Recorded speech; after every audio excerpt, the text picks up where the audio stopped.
Yo, what it do? Back at it again, y'all. Episode 21, All the Gold Podcasts. That's right.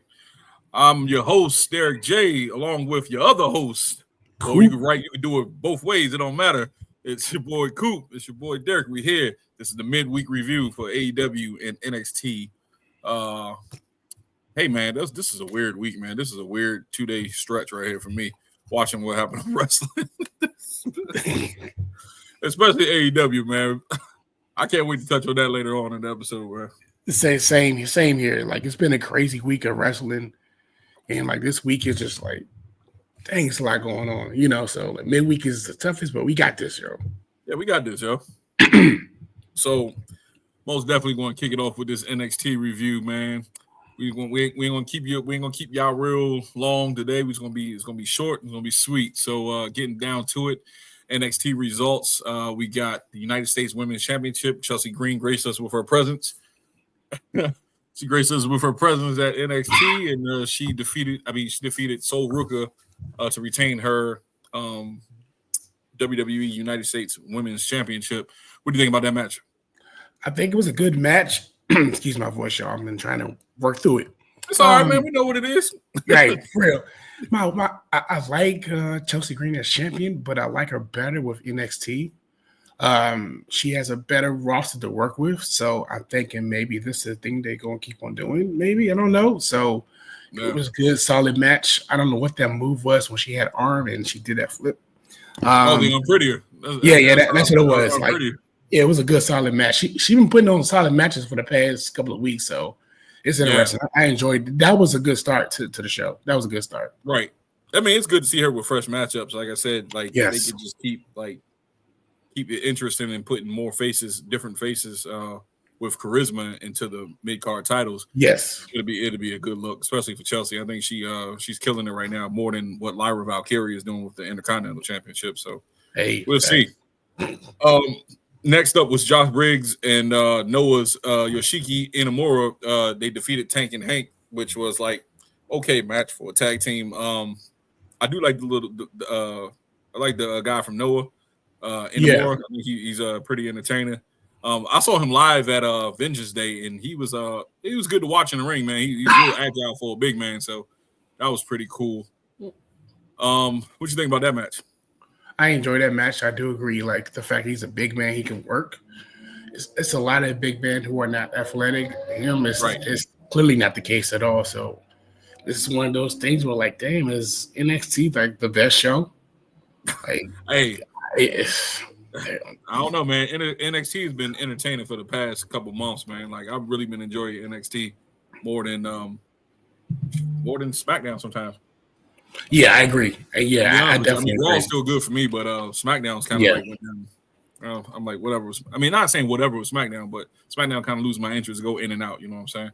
Yeah, exactly. This is a funny stable name, the Culling. Don't know what that's about, but that's Sean Spears' stable. It's a pretty cool stable. I think they got some good pieces in there. I'm not really a big fan of what's the guy's name? Not Briggs. What was just talking about him yesterday? The other guy, he's team with Briggs, man. I forgot his name already, man. He's so unforgettable, man. So it'll come back to me, but I'm not a big fan of him. But I do like the Sean Spears. I like the girl. Damn, I forgot her name too. But anyway, yeah. That's what it says. You know what I'm saying? Like, if you don't have personality, I'm not gonna remember. You know what I'm saying? Like, some people I can remember, but like, whatever. But it's a good start for a faction, I guess. And then they kind of look serious. So, and they went against the D'Angelo family. I thought that was pretty interesting. And I think that your boy Stax is setting up Tony D'Angelo. I think Stax is going to turn on him real soon. What you think about that? It's one of those. Yeah, what's been good lately about wrestling, as far as NXT, like far as heel turns and people turn on each other, they always build it in a slow way. They always throwing little hints and little teasers about certain things. So it's going to be interesting to see how they're going to pick that up eventually. So just got to keep watching and see, you know? Right.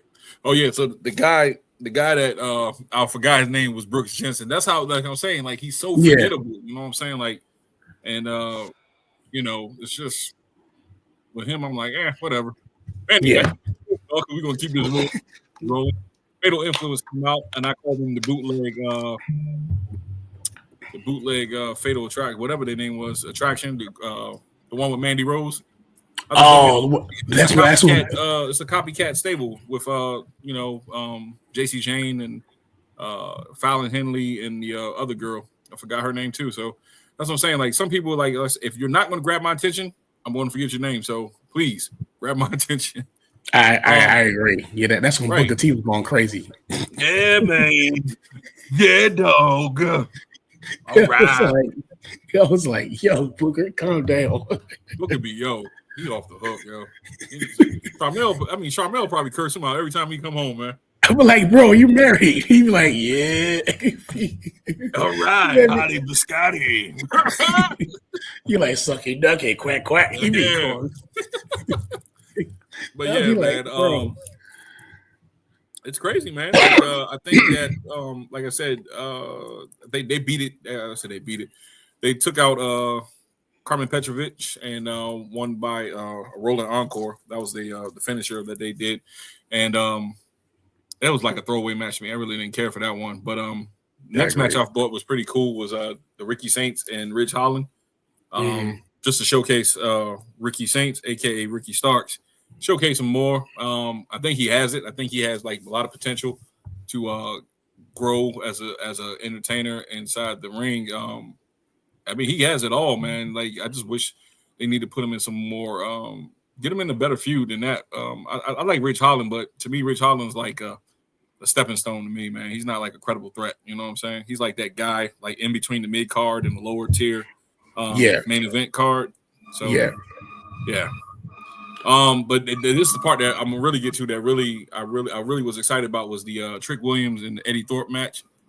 I'm glad. I don't know if this came to an end, right? I'm not sure if it came to an end, but I really think that Eddie Thorpe, you know what I'm saying? Like I think he ran his course with him. I think Trick really starting to show more of a heelish persona now. What do you think about that? Good point. I was actually excited about this feud because they fought like last month for the strap match, and Trick Williams didn't get to win in that match. So I was thinking, okay, they're going to fight again eventually. The way the match ended and the way like the beatdown happened towards the end, I'm thinking this is the way to write the feud off. This is the way for him to go to this next feud. So I'm excited about that. I did enjoy the feud a little bit. I thought it was gonna go like normally feuds like that would be like at least about total 3 to 4 matches. But this was a solid 2 matches, if I'm right, because it could have been more. But I'm excited to see what they're gonna do with Trick Williams in the future. I do like him in a main event picture. Right. So that's gonna be interesting. He is showing more of aggressive side to him. You know, it's like a slowly heal side to him. So that's going to be interesting. So see what they're going to do with that. So even with the brawl that happened, you know, towards the end, I was like, okay, they doing something with this, like where this is going. So I'm excited about that. So okay, it looks like we got a comment. I'm gonna let you take that over, Coop. I'm gonna let you read that. You see it? Do you think Bianca Belair and Naomi will fight, or do you think they're using that narrative to keep pushing? Oh, yeah. Yeah. Thank you, loyal listener. Thank you, wife. Oh yeah. Support us, man. Man goes a long way. That's a good question. See, do I think Bianca and Naomi will fight? I think because the way their story has been built, they're kind of giving Bianca Belair a way to exit that storyline for a second. Keywords for a second. Mm-hmm. So the way they've been playing off Bianca's her heel, her character, it's a slow heel turn. So because they're with this Jade feud in this situation about who attacked her, yeah, Naomi did it, but at the same time, it's like there's something else there. Right. So it's like all the pieces are not there with that storyline. I do feel like they're going to revisit that whole Bianca Belair thing. I'm going to go back to what I said about probably 2 episodes ago. I feel like in WrestleMania, the match, I do feel like Jay is going to cause Bianca Belair the match and reveal that she was a big part of the whole picture of her, getting attacked and anything like that. So that's going to be interesting. I feel like they're going to cook with that storyline. So that's my opinion on that. What you think, bro? All right. So do you think Bianca and Naomi are going to fight? I think that they will, but I don't think that it's going to be no time soon. I think it's probably maybe around SummerSlam, maybe a little after SummerSlam. I think this storyline is still far from over. Yeah, it's going to be drawn out. It's not going to be like a quick hit.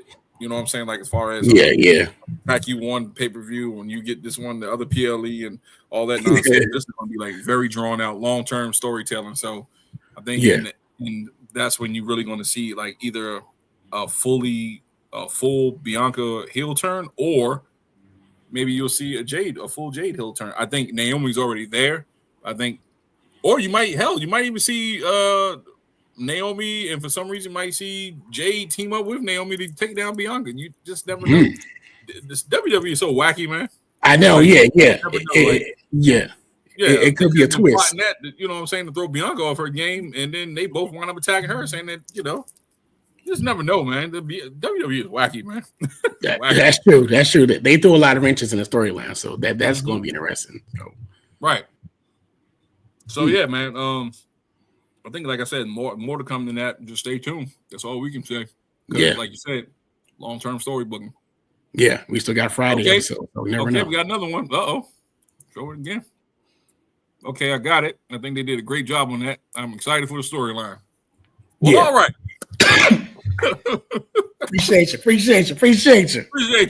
Thank you, caller. I said caller. Caller. I think I'm on the radio or something. Right, for real, the radio show. Right. Next caller, call in. All right, so picking back up with the NXT thing, though. So we had the NXT Underground, right? And I don't know how you feel about it, but I'm really tired of the Underground. I'm tired of that match. I mean, it's cool, for when it first was introduced, it was cool, but it's so just it's like a lumberjack match with no ropes, basically. That's what it is. That's all it is. That's what it is. That's what it is. It's like you're fighting on the platform. That's all you're doing. But it was cool to see Javon Evans interact with Trick Williams and Obafemi. Obafemi actually came down in the ring. Yeah. He started to roll. He was trying to tell him, like, look, man, these 4 guys in the ring. I think I got something with that. I don't know if I did. Yeah. How do you feel about that? How do you feel about that? The Shield or whatever they call it, like the 4 guys. I don't know. I don't even know if they called. They called something. I think they called the Dark State. That's what they call it. That's the name of their stable. It's called the Dark State. Ew. Corny. Pack them up. They are corny. Ew. Pack them up. The Dark State. The Dark State. Ugh. Throw it away. Man, that's crazy. Throw it away. I don't like it. So look, I'm looking at it. I'm like, y'all. First of all, y'all been jumping people since February, beginning of February. It's almost the middle of March. That just now came up with his name, and then it's like they're not really making an impact. I mean, they just beating up people, laughing and going away. You know what I'm saying? Like, I really don't understand the whole concept. I know they're trying to make an impact, but you got to do something else. Like, have they cut a promo yet? Time on the mic. Oh, there it is. Thank you. That's my question. Right. I was like, have they cut a promo yet? Dang. You can't do but so much with the jumping and stuff. Right. You know what I'm saying? Weird. So, yeah, man.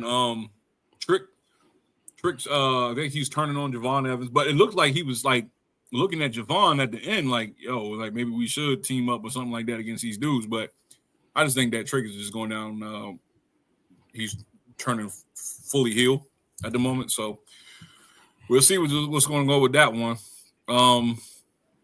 Let's go on to the next. You want to? Let's just say this too. And these are the following segments for next week. You're going to have the NXT Women's Championship, Stephanie Vaquera versus Jada Parker. That's for the NXT Women's Championship. She's going to fight again for the with Fatal Influence Fallon Henley for the North American title. And then you got the Heritage Cup, Lexis King versus Javon Evans. So that's all next week. So I'm actually looking forward to that one next week. It looked like next week we're gonna have some fire matches.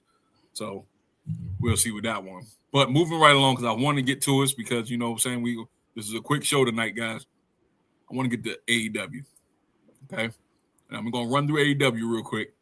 And we're gonna talk about just certain matches, but we're gonna focus on one match. One thing. How do you feel about that Jada Parker segment with Stephanie? How you feel about that? You know what? I do apologize, ladies and gentlemen. The Jada Parker segment with Stephanie Vaquero. Okay. So she came out, right? Yeah. First it was Jordan Grace that came out, right? And Jordan Grace is challenging. I guess she was trying to challenge for the belt because Stephanie was like, she wants somebody to step up. Jada came out of nowhere, hit her with the hips, knocked her out, right? That's a lot of ass to be moving around like she smacked her. She hit her hard, man. She didn't even come back in the ring. Right. Knocked her out. I got this damn strawberries in my mouth. But look, she knocked her out, right? And then I didn't see nothing else with Jordan Grace after that. And I know she got in the ring. She cut a good promo with Stephanie. And she was like, look, I'm coming for mine. You know what I'm saying? Like, I'm next in line. So I'm looking forward to it. I think they fought already before. If I'm not mistaken. I think that hip move is crazy. Right. Yeah, it is crazy, man. That was crazy, though. That's a lot of back to be thrown around. But I think she's stepping up. I think she has it, man. Like she just needs a little bit more seasoning in the ring. Like mic wise, she's not afraid to grab the mic. She's not afraid to go for it. I really think she has a bright future, man. I don't think she's going to win next week. You know what I'm saying? I don't think she's going to win next week, but this is going to cement her as a main event player for the main for the main title picture. I don't think she's above the Women's North American Championship at this point. I don't think she's above it, but she's right there in the main event picture right now. Her popularity is skyrocket. You know what I'm saying? Yeah. So, good point. I agree with that. What do you think about it? Yeah, I agree. I thought the segment was weird. I thought it was weird how they just took Jordan Grace out like a jobber and just got rid of her. I thought that was kind of weird. That was weird, man. I was like, you're not gonna give her nothing chance to say. Like, Jordan Grace is legit. Like, you didn't think to find another way to like have them do a back and forth. But right. I look forward to this match next week. I don't think Jada Parker is going to win next week. She doesn't need the win right now. Right. Even with her taking a loss or eating a pin, this gives her more reason to be a heel. This gives her more reason to be pissed off. This gives her more reason to add to her confidence, add into her persona. So this is going to add to her character in another way. Like, yeah, I lost, but I'm pissed off. So now you may see her in a role that's way more aggressive now. Now you see she want to back people up. So that's going to be interesting. That's going to be a fire match next week. I can't wait. Like I said, she has it, man. She just needs a little bit more seasoning, and I think that a couple months in that role, and that I won't say like she could be an anti-hero, excuse me, but I just think she needs a couple more months in the main event picture before they even think about pushing her with a title. Let her get her feet wet. You know what I'm saying, and she'll be all right. Yeah. All right. So moving right along, we got AEW Dynamite, and yeah, man, we had Dynamite, which is it was an okay show last night, man. I like what I saw with some of the matches. There was one match in particular that I really didn't care for. I thought it was over the top, and we'll get to that in a second. But let's just go down. Let's go down the line and just talk about some of the matches that we had. Let's see. Yeah. All right. So first up, you know what I'm saying, the number one contenders match, they had Ricochet, Orange Cassidy, and Mike Bailey, and Mark Davis for Fatal 4-Way for, I guess, the international title tour, the national title. Yeah. Eliminator. I don't know why they made it a 4-way match, but it was pretty cool. Good action in the match. I think Ricochet cheated, put his foot on the rope, and then they pinned him 1, 2, 3. I think Speedball was pinning Mark Davis too, and it was like a 1, 2, 3. You know what I'm saying? Right. Real controversial towards the end. So it'll be like a triple threat for Kenny Omega. It's gonna be Kenny Omega, Ricochet, and Speedball Mike Bailey for the international title. And, let's see. That should be a good match then. It should be a good match. I actually like. I like what Ricochet brings. You know what I'm saying? I think Ricochet. He's not that good on the mic, but he's a good wrestler. You know what I'm saying? As far as his moveset. Like a lot of people don't agree with the whole flippy stuff, but I kind of dig it for certain people, not everybody. Ricochet is one of them people I enjoy watching the ring because he's just like he moves gracefully in the ring. But I just wish Trevor steps up his his mic skills, man. You know what I'm saying? Like I think like I said, he can be so good if he had just more of a mic presence. And Speedball, I like his moveset too. That I think he used more of a martial arts moves. He's cool. Pretty cool too. Yeah. What do you think about that match? I think it was a good match. I like Davis too. Like he's a big guy, but he can go in the ring. So like that was a good combination of wrestlers, right. Like all into one. It's a good way to get Ricochet away from his previous storyline. I do agree. His mic skills ain't that great, but it's like find another way to push him. Maybe give him a manager or something like that. Give him like a talking piece where he ain't got to say much. You know what I'm saying? Right. Like give him that so he can hide the non-mic skills, but he can go in the ring. So he can go in the ring. A good match. Yes. Sure. We got another comment down here. He has grown into his character. Yes, I think. Thank you, a loyal listener. Thank you, loyal listener. Okay, wives, I see y'all. Yeah, the wives they're supporting us. Love man. That's crazy. We love it. But no, I think that he is growing to his character. Like I think the work that he did with what's the boy name? Swerve Strickland. I think the work that he did with him was pretty cool. I wish they would have had a little bit more time to do a little bit more, but he's really grown into his character. He just needs to season up. He need to take some promo classes from somebody, man. Yeah. That gotta go, man. That's terrible. That's horrible. I hate when does that. Right. Yeah. So then up next you had Mercedes Moné. She cut a promo with this girl Billy Starks, and she looked like somebody from Trenton, New Jersey, yo. She looked meth out, yo. Like she looked like a meth head, though. Like I'm sorry, yo. Say what you want, though. I was like, yo, who is this meth addict she's about to wrestle, though? Like it was crazy, but it's all right, though. You know what I'm saying? Whatever, not to talk about her, Yeah, but she beat the hell out of her, that girl. Yeah, she beat the hell out of her. Yeah, that was like a shotgun Saturday night jobber. Yeah, man. It was all right, man. Yeah, but she's young, though. I think she's like 20 years old, you know what I'm saying? So, okay, she's getting her feet wet. So okay. Yeah, she's getting her feet wet. But no, they said she had 500 career matches. Oh. So no, me and my wife was talking about it, right? And we was like, well, damn, how long has she been wrestling? Like she said she been wrestling when she was 13 years old. Was she wrestling at 10?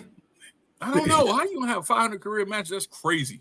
Did she wrestle like at school at recess or something like that? Like I don't know, man. She's probably wrestling in like I don't know, man. After school programs or something like that. Right. I don't know, yo.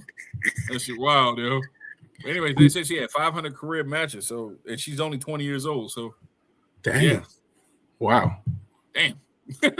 All right, so then, you know what? I'm trying to go in sequential order with these matches, but I'm gonna skip over this one because this is the one I really want to talk about. So I'm gonna skip that, make that last. Okay. But, okay, so going back, then you had Will Ospreay versus AR Fox. And that was a pretty cool match. I like AR Fox, even though he looks kind of crazy. But Will Ospreay, my son like Will Ospreay too, so I kind of dig Ospreay. He's really good. I like watching his stuff. He's pretty good. I could be my first time seeing AR Fox. Yeah. Like, okay, he's different. I keep thinking about Steve Blackman for some reason. I don't know why. Maybe it's the pants. I don't know. I think it's the black pants in the arm things. That's like you think about Steve Blackman.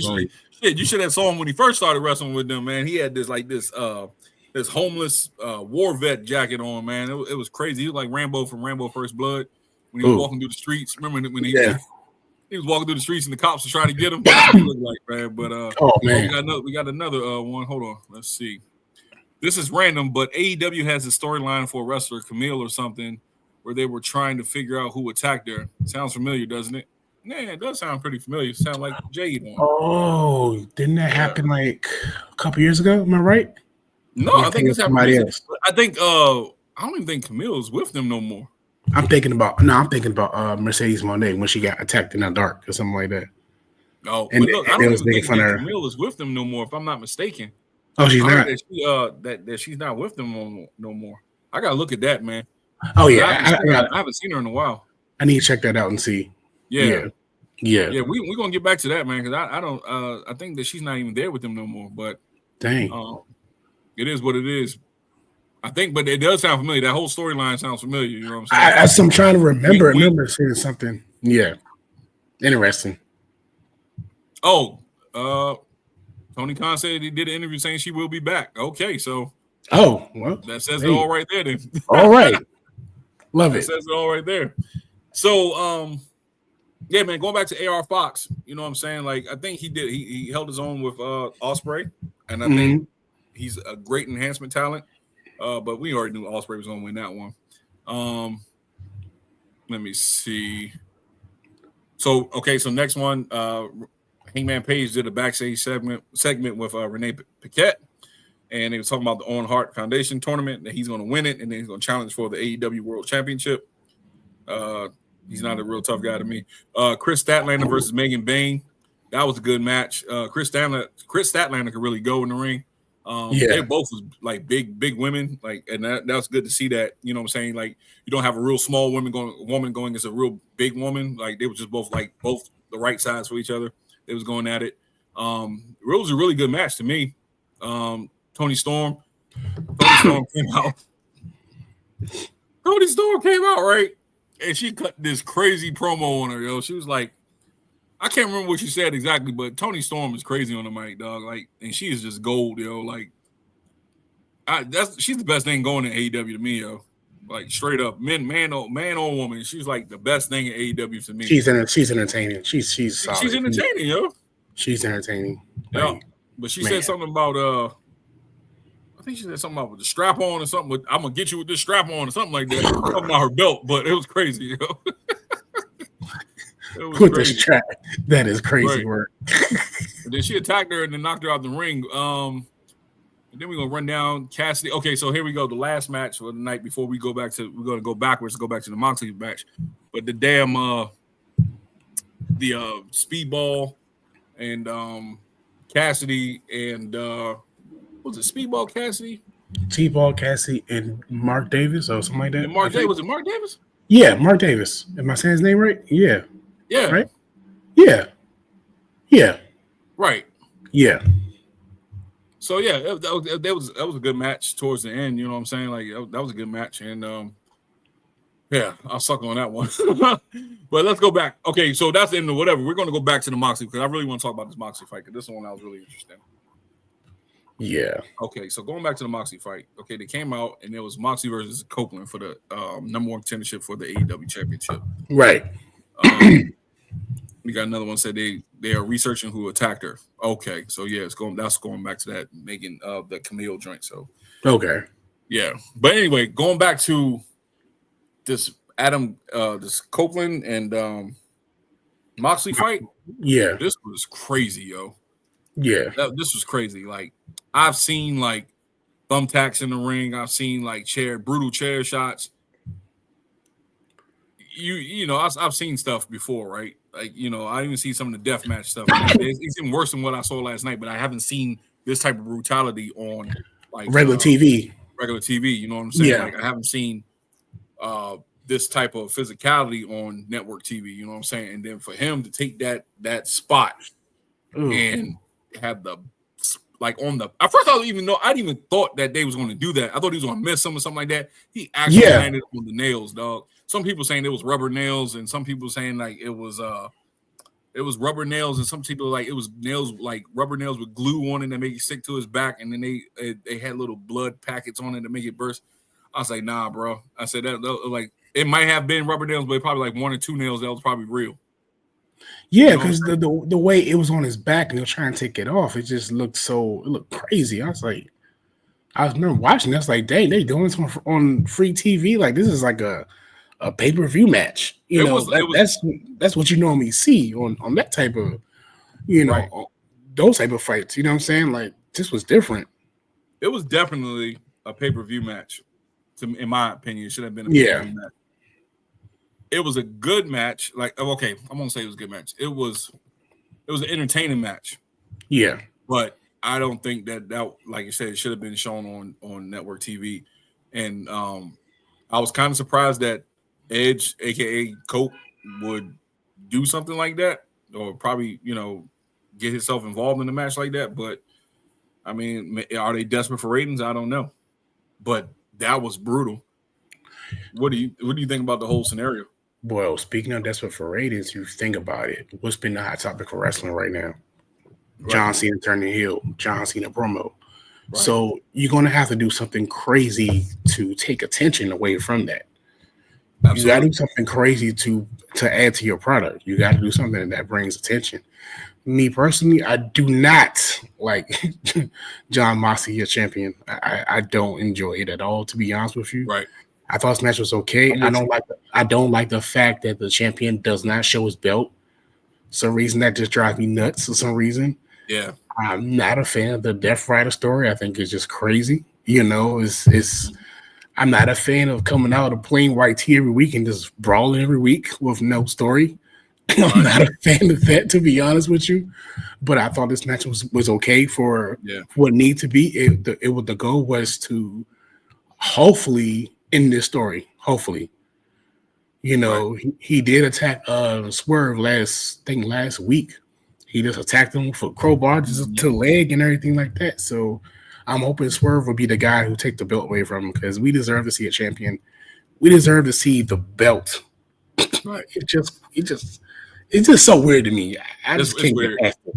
I can't get past it. I'm trying. Yeah. I think, like you said, I think, with the whole John Cena turning heel stuff, they're trying to do something that's going to gain views or get clicks, for social media. Right. And they did the job with that segment right there. They definitely did the job.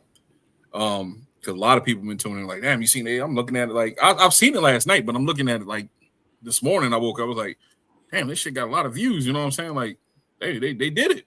But okay, so I listened to Jim Cornette and how he talked about Moxley. Oh, he's my favorite. I don't agree with Cornette on a lot of things. Yeah, but when it comes to his takes on Jon Moxley, I mean, it'd be funny. Track, because I think he's overrated. I think that he's not. I think that Moxley is not a legit main eventer, in my opinion. I think he's like upper mid card. So I say that to say I'm not trying to down him. You know what I'm saying? I'm really not trying to down him, but I just think that it's just like carny it's real carny. Like, you know what I'm saying? Like, it's not. It's entertaining if you're into like what is it, backyard wrestling. If you're into like death matches and stuff like that, I'm not into stuff like that.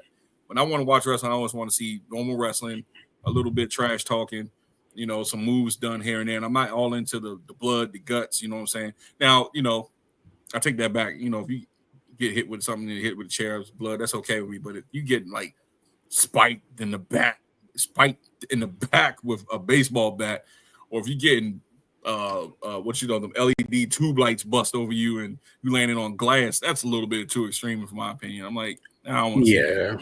Or if you bleeded every match. Right. And as much as I like Tony Storm and I like Mariah May, that way they went out the Hollywood ending, that was pretty brutal too. You know what I'm saying? Them playing in glass, not fighting in glass and stuff like that. That was pretty brutal. And it's not for me. You know what I'm saying? Some people got different tastes, and I agree. You know what I'm saying? I'm not knocking their taste. This is not for me. Agreed. Yep. Yeah, man. What do you think about, like, do you think that type of wrestling has a place in the mainstream? I think it does, but here's the thing, like when people bleed, it should be like, oh man, he's bleeding. Oh my gosh. But when it's done so many times over and over again, it's like Jon Moxley, he's gonna bleed every match. Look at that, you know what I'm saying? Crazy, yeah. Like, he's gonna bleed. He's gonna that's his stick. Right. He's gonna bleed or do something crazy or bats, nails. That's his stick. I'm not a fan of him, to be honest with you, and it's not me hating on him. It's just me pointing out the fact that that's what he relies on. Right. You know what I'm saying? Like it's not like a solid, regular telling a story match. A lot of champions that you have seen, like Cody Rhodes, John Cena, Brett, Shawn, Rock, Austin, Taker, all of them, you can like off the top of your head pull out and think about matches that where they were in, where they told the story. You can think about, oh man, Shawn Michaels and Bret Hart '96. Oh, that was a classic. Stone Cold and Undertaker, SummerSlam '98. That was a classic because the match told a story. With John Moxley, oh man, he bled. Right. Doesn't he always do that? That's been the biggest thing, you know, and that's how I feel. I'm like, I wish he would just rely on his wrestling skills more to tell a story. Even with his feuds are like fight. I'm crazy. Fight. Remember what we saying about the whole like Jay Uso and Gunther feud? How you just attack. Right. That's how the Death Riders fuse was. Oh, they're brawling in the ring. Okay, we did it last week. They're brawling backstage. They did it last week. They did it last week. It's no like it's the same I shit. can't think it's the same. It's the same thing. Same shit. Yeah. Like it's always a attack angle. They're interfering in the match. It's like, how much can you do of the same? How much can you do of it? You know what I'm saying? So same. Throw it away. Sorry. So just throw them away, man. Like a little bit disappointing in Edge or Copeland. You know what I'm saying? Like I'm not saying I'm disappointed in him like as a performer. I'm just disappointed in just the angle that he took with that man. I just thought that, you know what I'm saying, like he probably wouldn't be a part of that. But it is what it is. You know what I'm saying? Yeah. They did it for likes, you know what I'm saying, and some attention. And they got a lot of attention from it, I'll tell you that much. Right. All right, so we're gonna just do like 2 news stories that I heard, man, and that we're gonna wrap this up, man, because first of all, we all know I reported a couple episodes ago that Lex Luger is going to the WWE Hall of Fame. But it's reports that WWE wants Sting, and this is coming from Lex Luger too. He wants Sting to introduce him or introduce him into the WWE Hall of Fame. I personally think that is an awesome move. I love it if they do it. We know the history that they have together in WCW. You can't deny that, and it would be so corny if Tony, because Sting is under a legend contract with AEW. It would be so corny if Tony Khan does not let Sting introduce Lex Luger in the WWE Hall of Fame. Dang. Out of respect for like legends, and if Sting is, to me, if Sting is not an active wrestler on AEW right now, he should be free to able to go to WWE and introduce his friend. Yes, one night. We should let that happen. Not to do it. You know what I'm saying? Yeah. Dang. What do you think about that? I didn't think about it till you said that. And I'm hoping that's not the case. I'm hoping, because one night introduce him to Hall of Fame is something major. This means a lot to the fans. It means a lot to Luger. Luger is a legend. Sting is a legend. When you think of them, you think of each other. A lot of things they're done for the wrestling, for wrestling. So I'm hoping they do the right thing because it's not like Sting. I agree. It's not like Sting on a regular basis wrestling for AEW every week. He's like, he got a legend contract. So let him please do the right thing and let that man get introduced the right way. He deserves it. Please do that the right way. I agree. Yeah, man, because like I said, just Tony Khan, please, man, don't be so petty. You can't let these two friends have a moment together and having Sting introduce Lex Luger into the WWE Hall of Fame, because I think that would be petty, and I think that would be a travesty if he doesn't let him do it. And let me see. There was one more I saw. Thank you. Okay, here we go right here. So AEW has just filed a trademark for a brand new team. It's called Titans Del Air, which will be the Hologram and Commander. That's the two luchadors that's real popular right now in the AEW. So they're forming a tag team together. Nothing real crazy. They just filed a trademark on it. So just want everybody look out for that tag team. Okay. Yeah. But that's about it, ladies and gentlemen. That's it for the review tonight. Because this is our short show, as we like to say. Coop, you got anything you want to say?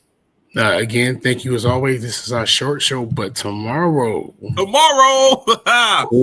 Friday nights, we got. Wait till y'all see what we got for y'all tomorrow. That's right. And after the SmackDown episode, it's our top 10. That's right. And you want to let them know what the top 10 is again? All right. People in the comments, people watching, if you're watching this on YouTube, if you're listening to this on Spotify, guess what?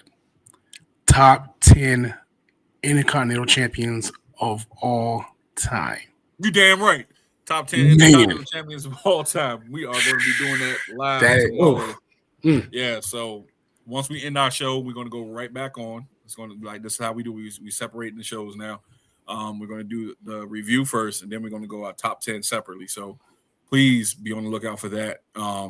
Everybody who watches, whoever who's been watching, really loves the top 10. So, yeah, man, just tune into it. Yep. Yeah, tune into it. Again, like we always say, thank you for all supports. Thank you for all the views, all the questions, all the comments, all the shares, feedback, and everything like that. We're growing one step at a time, but we're enjoying this process. The numbers look good, and this is fun, y'all. Thank you so much. That's right. Thank you so much, man. We appreciate all you guys. Good night, and we're out. Peace. Yep. Peace.